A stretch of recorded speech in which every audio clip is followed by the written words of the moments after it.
রাজধানীর দীর্ঘদিনের যানজট সমস্যা নিরসনে প্রধানমন্ত্রীর কাছে 11 দফা প্রস্তাব দিয়েছে ঢাকা যানজট নিরসন কমিটি।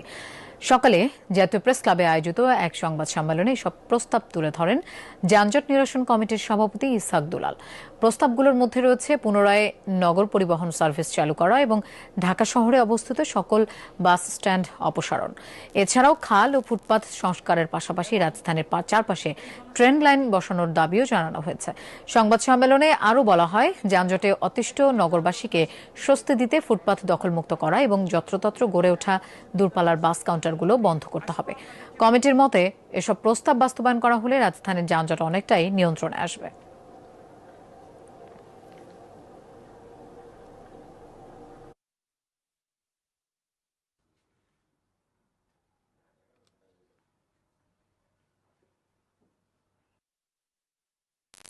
সায়দাবাদ বাস স্ট্যান্ডকে কাশপুরে স্থানান্তর করা, মহাখালী বাস স্ট্যান্ড টঙ্গীতে স্থানান্তর করা, বাবুবাজার বাস স্ট্যান্ড বর্তমানে পরিস্থিতি কেরানীগঞ্জ স্থানান্তর করা, গাবতলী বাস স্ট্যান্ড গাবতলীতে থাকবে।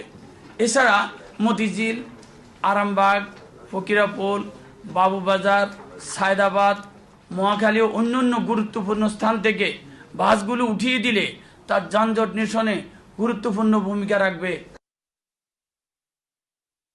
এখন থেকে স্পাইসি